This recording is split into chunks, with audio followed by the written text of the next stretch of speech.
So here I am in the Renaissance Hotel in Charlotte, about to do some training with Jeffrey Gitterman. But listen, I just thought I'd share with you a little learning or a relearning that I had with a client this morning, discussing how many mistakes actually happen in the workplace when things are actually quiet. Now, this client had been away on a holiday, and the business has been pretty quiet while she's away.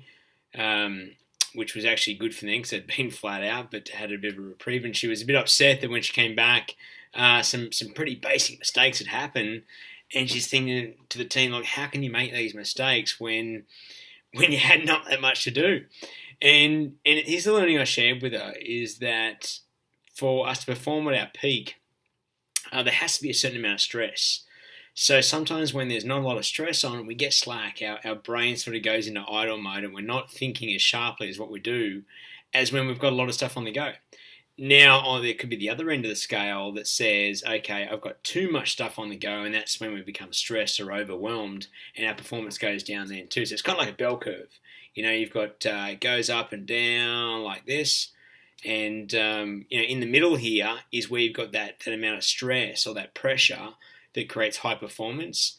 And down the lower end, okay, we've got not enough stress, and so the performance goes down. And same when there's too much stress, the performance goes down also. So the learning was that when times are slow, have a parking lot of ideas or things or projects that a team can work on, and make sure you've got some time frames around those projects. So it's not kind of like, hey, we're slow, so let's just fill in the time with these make work projects.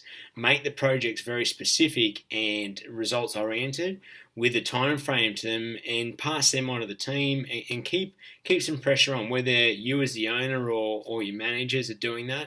It's important there's a certain amount of pressure when you want performance. Of course, we can't have pressure all the time. We've got to have some reprieve and renewal, but make sure you build that in. When there's not the natural pressure from customers and workflow, you've got to build that pressure in to keep performance high. That's my learning for today. Enjoy, and look forward to the next podcast.